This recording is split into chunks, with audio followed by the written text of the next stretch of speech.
minutes, half hour or so, and I'd be happy to certainly answer any questions at the end of this session. So let's jump right in and talk about some tips for paying for college. As I said, my name's Troy Martin. I'm the Director of Student Financial Services at Eastern Nazarene College in Quincy, Massachusetts, on the South Shore of Boston. However, this session will be applicable to any college that you're considering attending. And so here we go. I always like to start with saying college is worth it. You know, you always hear about the high cost of college, and college is so expensive. And you read this in the newspaper and the magazine, and it's true. College is expensive. There's no doubt about it. But I think it's also helpful to consider college as an investment. It really is something that'll pay off over the course of a lifetime. And for those of you parents who've attended college before, you know, in many ways it's transformational. And those 18 to 22-year-olds, as they're figuring out who they are, what they want for their career, and so on, it really is a great investment that will last a lifetime. So it's well worth it. Even Ben Franklin had something to say about that a long, long time ago. It's important to consider net cost and not just the sticker price. And what I mean by that is the sticker price is if you were to go to a college website and look up their tuition fees, room and board, X amount of dollars. That's the sticker price. But what's more important to know is the net cost after financial aid is considered. How much do you need to pay after financial aid is considered?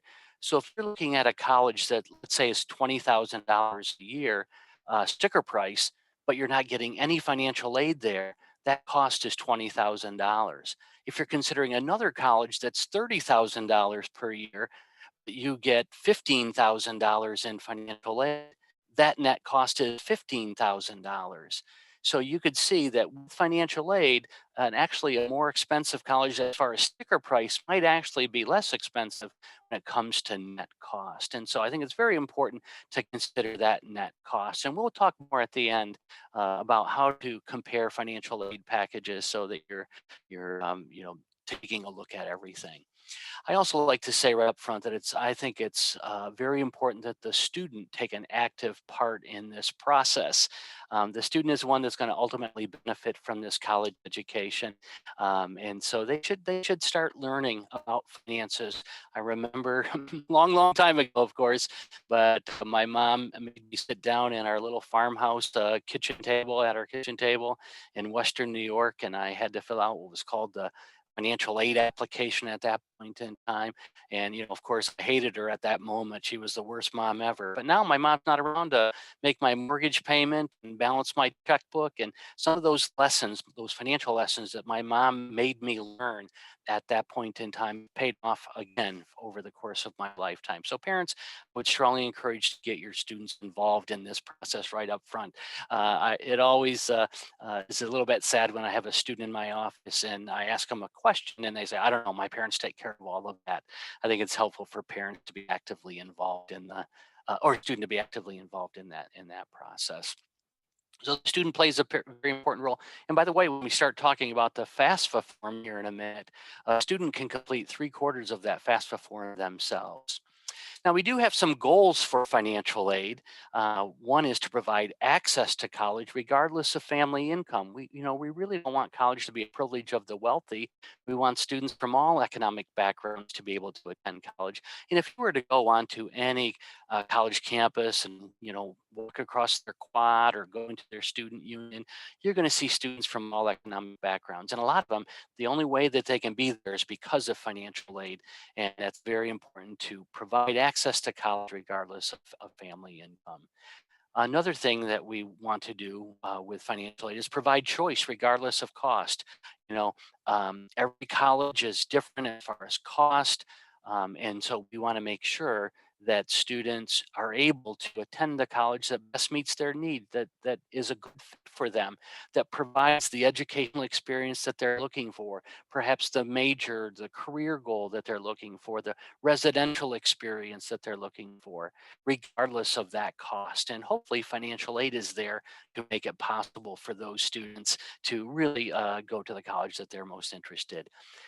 I think it's also important to consider all the resources that are available from the parents, the student, federal government, the state government, the college, outside sources. We want to try to put all of this together um, from all of these different resources. So as you're looking into paying for college, make sure that you explore each one of these areas. How much can the parents reasonably do? Monthly payment or a payment plan. How much can the student do? Saving money from a summer job, perhaps buying their books with that money, whatever. You as a family should talk about that. The federal government has lots of financial aid programs, both grants and loans, and student employment program. What we'll talk about in a minute. Your state may have some aid programs as well.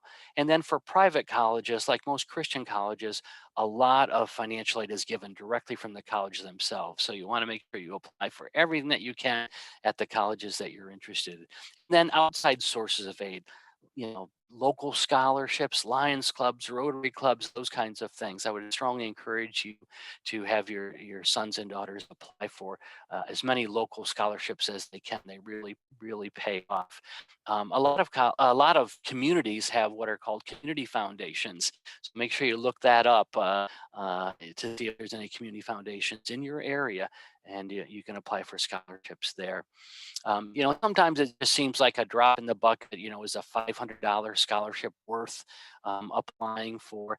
And these small scholarships add up. Every year we have a student or two that has $10,000, $12,000 worth of local scholarships because they applied for as much as they could. They were a good student, of course, but it really pays off. So I would encourage students to apply for as many outside scholarships as they can. So let's talk about the application. The main application is called the FAFSA form. It stands for Free Application for Federal Student Aid. And the website is FAFSA.org. You type into Google FAFSA.org and it'll take you right to that website. It's the main application that all colleges across the country use. And so you can list up 10 colleges when you submit that form. It says free right in the title. So you should never pay anyone to submit the FAFSA for you. You can do it yourself, and there's lots of people that are like at the financial aid office that are happy to help you with that if you have any questions or problems with that. Also, at the FAFSA website, there's lots of help screens. If you run into trouble, you can just hit help, and it'll give you some direction for that. Now, for those of you who are parents for seniors right now, you can submit the FAFSA for next year for the 21-22 school year. The FAFSA is open and ready for you to submit right now. It opened up on October 1st. There's no reason to wait. You should have all the information that you have available to you right now to submit the FAFSA form. I would encourage you to do that. For those of you who are parents of sophomores, juniors in high school, this will be a year or two away for you, but it'll come up quickly. Now, you do need to create a username and password, just like most secure websites. The student will create their own username and password, and they'll use that for all 4 years. And then at least one parent will need to create a username and password as well. Now, with a parent username and password, that will apply to all of your children. So if you have a senior in high school now and you have an eighth grader, when it's eighth graders' time to apply for aid, you will use the same username and password um, as you do now for the parent. And so you just go to FSAID, Federal Student Aid Identification, .org. Again, it's a federal website. And so I would encourage, excuse me, that should be .gov. I'm sorry, .gov. And that username and password also is your electronic signature for that. Now, when it comes time to filling out the IRS or filling out the FAFSA form, there's a great tool. It's relatively new. It's called the IRS Data Retrieval Tool. And so with the IRS Data Retrieval Tool, as you're filling out the FAFSA, there'll be a point in time where it says, hey, do you want the IRS to automatically load your income and all of the questions off your tax return loaded automatically into the FAFSA form? And I would encourage you to do that. You don't have to, it's optional. You could sit there with your tax return and say, okay, line 42 on the 1040 equals line 37 on the FAFSA form. But if you choose this IRS data retrieval tool, it'll automatically load your information in there. So I'd encourage you to do that. So that's the application, FAFSA.gov, I'm sorry, .gov. But there's also an app for your phone. If you want to submit the FAFSA on your phone, you can do that. But there's lots of other good federal information on this app. It's called My Student Aid app. So I'd encourage you all to download that onto your phone. It's a free app, and it's very helpful. Another thing about applying for aid is you do not have to wait for admission acceptance to submit the FAFSA. A lot of families think, oh, I really can't submit this FAFSA until my son or daughter has applied for admission. No, no, you can go ahead and submit the FAFSA form, list all the schools that you're considering, and what you're doing is giving permission for the Department of Education to send that information to that school. And so once the school gets that, they'll hold on to that information until you actually apply for admission and are accepted, and then they'll have all the information they need to complete your financial aid award letter. We typically call it a financial aid package. So don't wait for admission. You can go ahead and get the FAFSA submitted right away. I always encourage families to apply for aid, even if you don't think you're eligible.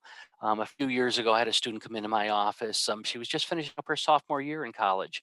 And she came in and said, Mr. Martin, my family has been struggling for the last 2 years. We've sacrificed, we've emptied our savings accounts out. It looks like I'm going to have to transfer. I don't really want to do that. I'd like to finish here. Can you help me? Is there any financial aid so I can graduate? And so I went and grabbed her file, opened it up, completely empty. And and I said, "So you never applied for aid?" "Oh, my parents make too much money." And I said, "Well, if you'd like us to consider you for financial aid, you will need to submit the FAFSA form." So she took the FAFSA, went home, they completed it.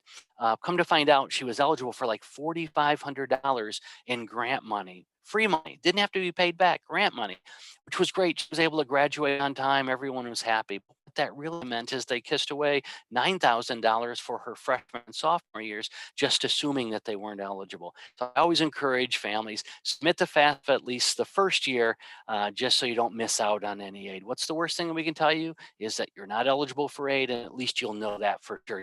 You're not missing out on any aid that you might be entitled to. Now, with special circumstances, we know that sometimes things happen in a family, and this is especially true right now with the COVID situation that we're in, the environment. There could be loss of employment or high medical or dental expenses, extraordinary dependent care, divorce. Those are some of the things that could happen in a family that would be considered special circumstances. So, if something happens to change your family's ability to pay for college while you're in school, I would strongly encourage you to contact the financial aid office and let them know. Because what they can do, the financial aid office can review your FAFSA form, review your special circumstances, and reevaluate your eligibility for financial aid. So you could possibly receive additional aid based on the special circumstances and the loss of income or whatever is going on in your family. You can't make that change on the fast for yourself. You can't automatically go in there and say, "Oh, my income's going to be, down by $15,000 this year." But if you contact the financial aid office and provide or a written explanation of that and perhaps some other documentation, the financial aid office can make that change. So I strongly encourage you to notify the financial aid office if you have any special circumstances after you submit the FAFSA form. Okay, let's jump into the different types of financial aid. I think this is very helpful to know the different categories of aid as you're thinking about paying for college. The first would be scholarships based on merit. Typically, scholarships are awarded to you because someone likes something about you. It could be the student's academic profile, grades in high school, class rank, board scores. It could be athletic talent or abilities, music, art, leadership scholarships, those kinds of things. So you'll certainly want to apply for as many scholarships as you can. Again, it's free money based on merit. The second category would be grants. Grants would be based on financial need. When you submit the FAFSA form, you're automatically applying for all federal grants and typically institutional grants based on that FAFSA form. And so with the federal government, they have the federal Pell Grant, and that can go up to like $6,300 a year. So if you have a large financial need, you could receive a federal Pell Grant of up to $6,300 a year. Your state may have some grants as well. Uh, and so you'll want to apply for any state grants. Pay attention to deadlines because sometimes with the state grant, um, there are specific deadlines to that. And then a lot of private colleges, a lot of Christian colleges will offer just need-based grants from the institution, just money that they set aside to help needy students. Student employment would be the third type of financial aid. Working on campus, colleges need all sorts of students to work: library, bookstore, cafeteria, custodial, gymnasium. So we strongly encourage students to work on campus. It's a way to earn some money. Usually it's minimum wage. It's not a full-time job. A typical student probably works 10 to 20 hours a week at most, but allows the student to work and earn some money while they're going to school. And again, this is where I think the student plays a very important role in financing. Sometimes I'll hear from a parent, well, I really don't want Johnny to work because I want him to concentrate on his grades. Well, every year I do a survey or a study. I look at our grade point average of the students who work on campus versus the students who don't work on campus. Never fails, the students who work tend to have higher GPAs on the average than students who don't work. Why is that? I think students who work tend to be more organized, more disciplined, they manage their time better. They also have a stake in being successful. It isn't just mom and dad writing out a check for them. They're working, helping to work their way through college. And then lastly, there's always that social benefit. If you're working at a job that's pretty boring, you're probably going to strike up a conversation with the students around you. Friendships develop, relationships develop. And studies would show as students are connected, they're more likely to persist towards graduation. So I strongly encourage student employment as a way to help pay for college. Then lastly, there'd be loans. There are federal loans, there are private loans. Of course, you never want to borrow more than what you need, but there are loans that are available if you need it. With the federal loans, usually payments do not begin until 6 months after graduation. And so it's available with repayment terms after that. There's also a parental loan if parents need or want to borrow money. There's the Federal Plus loan, it's called. So the financial aid calendar, here's typically what happens during the student's senior year of high school. Late summer, early fall, that's when students are applying for college, begin to apply for college. October and November, that's when students apply for financial aid, submitting the FAFSA. So right now is the time, if you're a senior in high school, October or November. And then December through March, that's typically when the colleges respond back to you with a financial aid award letter or a package, we call it. It's just a listing of all the different types of financial aid that you are eligible to receive. And then May 1st, that's typically the college decision date. That's when colleges like to know, are you coming or not? And so in the back of your mind, be thinking May 1st as the day, at least to make a decision. But by the way, if you're not ready to make a decision, that's fine. Colleges want you to make a good decision, and it may take longer than May 1st to do that. Summer, that's when you'd apply for loans. And then September, that's when classes begin typically, and the aid is actually applied onto the student's account. So this is the financial aid calendar for the student's senior year of high school. This really isn't financial aid, but I do like to mention this because this is a way to help pay for college. Um, when you have a student in college, and your income's less than $160,000 a year, that's what's called the American Opportunity Tax Credit. And that provides a tax credit of up to $2,500 per student for families with incomes less than $160,000.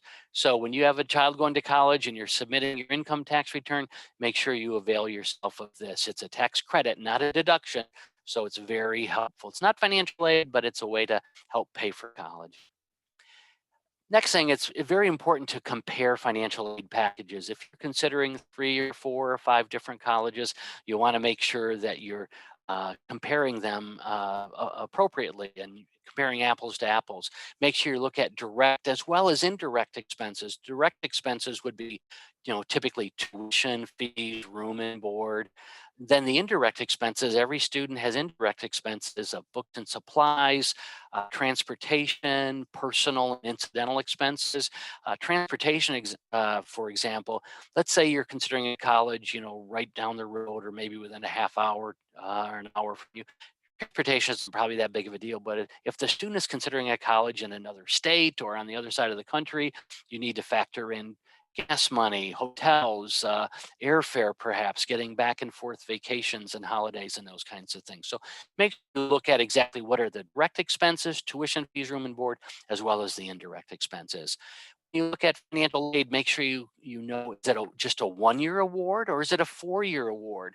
You know, if you get a $3,000 scholarship that's over 4 years, you know, that would be much better than a $10,000 award that's just for 1 year. So ask that question.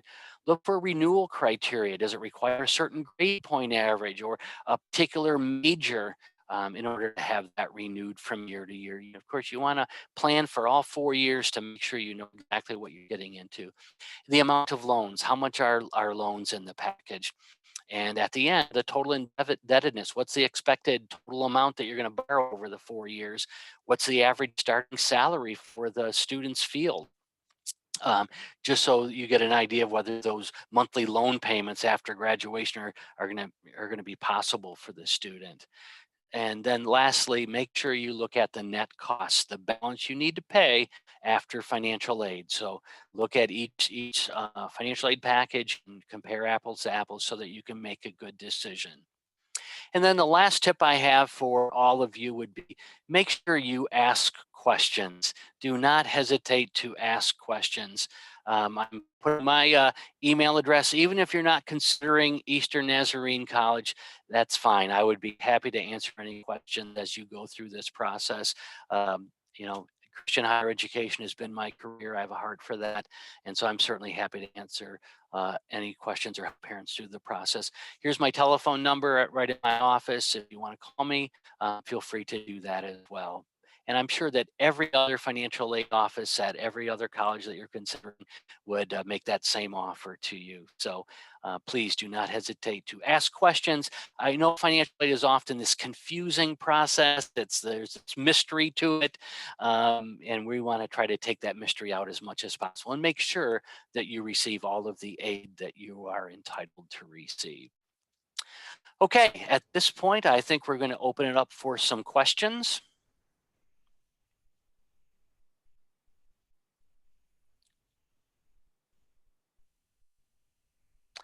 Any questions anyone has?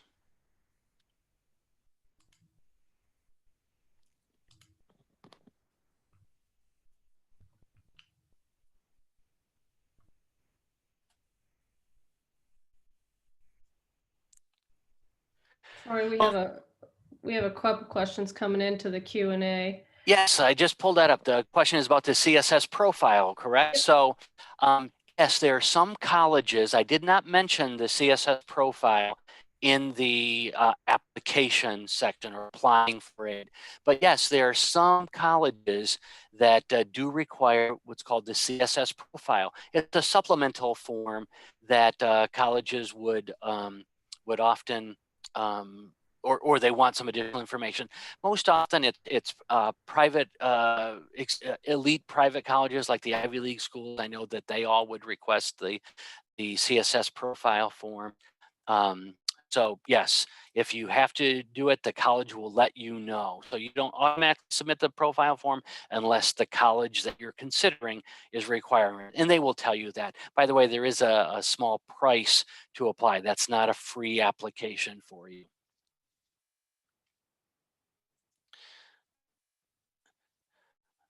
Okay, the next question is, you have to update the FAFSA every year? The answer is yes, you do have to submit the FAFSA every year. However, it is much easier the second, third, and fourth year because you're submitting a renewal FAFSA. Most of your information is in there, you know, name, birthday, social security numbers, all of those things are already in there. So you're just updating the income information. So it goes much quicker in future years. And by the way, there's some proposals in Washington to move to a 4-year FAFSA, so you only have to fill it out when you enter as a freshman. I don't know if that's going to be approved, but that might be a possibility down the road. But right now, you do have to submit the FAFSA every year of college. However, it's much easier since you're doing the renewal FAFSA in the future. Okay, let's see. The next question, where's the best place to find scholarships? Most scholarships would be awarded from the college that you're considering or for local area community foundations and in your high school. I would encourage you to talk to your guidance counselor, talk to, if you go to a public school, your guidance officer would often be the best resource for that. And it's most scholarships are awarded locally as well as from the colleges. However, you can go onto the internet and do some searching. However, I'd be very cautious to make sure that you never pay to apply for financial aid. You should never pay to get aid. I always say that if you have to pay to apply for aid, someone's making money, it's not you. The only exception to that is that CSS profile form that some colleges would require. Okay, when do you find out about work study? The college will include that as part of your financial aid package if you're eligible, and then they will follow up. The college will follow up with you on what are the processes and procedures for obtaining a job on campus and setting up the payroll and all of that kind of stuff. So it'll be included as part of your financial aid package if you're eligible, and then they'll follow up on that. So you're transferring from community college. When should you start the financial aid process? Again, if you're in college right now at a community college, you should submit the FAFSA right now for next year or for when you're going to transfer. Go ahead and do that and list the new colleges that you're considering transferring to right on that. So now's the time to do it. Anytime after October 1st, you can submit it for the 21-22 years. Okay, the next question is about the Stafford loan. Yes, when I was on the loan screen, I was talking about the federal loans. And one of those would be a federal Stafford loan.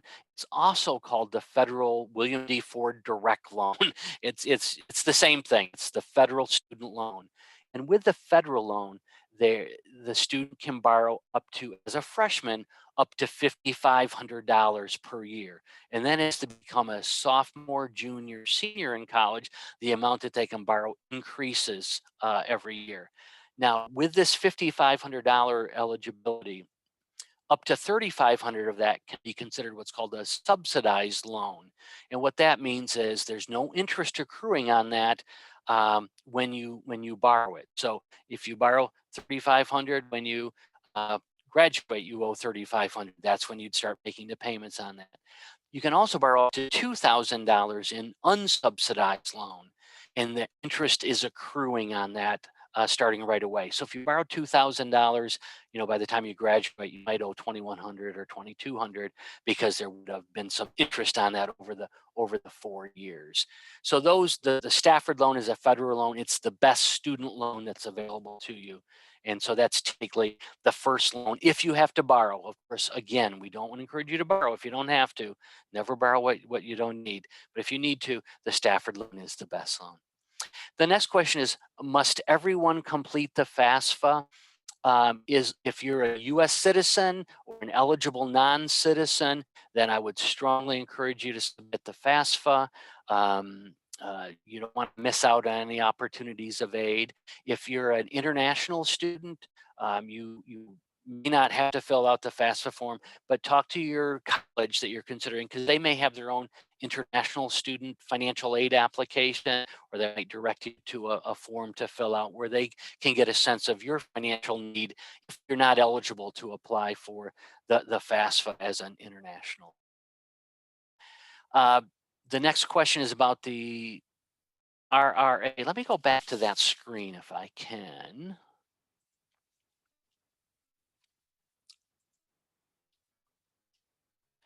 Yeah, so the American Recovery and Reinvestment Act, it's not financial aid, it is a tax credit. You can receive a tax credit if your family income's less than $160,000, and the tax credit can be up to $2,500 per year per student. So again, this is just when you when the parents fill out their taxes, they could receive a credit of up to $2,500. So again, not a financial aid program, but availability for families who need it.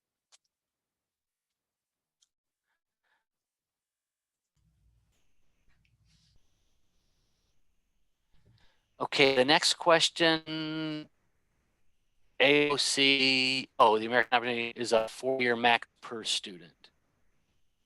Is that a question or a statement? I think it is, right. maximum 4 years. Okay, any other questions? Well, our time is up and it looks like no more questions are coming in anyway. So I want to thank Troy Martin from Eastern Nazarene College for joining us this evening, sharing his insights and expertise. And of course, feel free to reach out to him directly if you have questions that come up as you go through this process. But also think about the admissions department and the financial aid departments of any of the schools that you or your students are considering moving forward. They are a huge asset and a huge resource, and you should utilize them to the best of your abilities.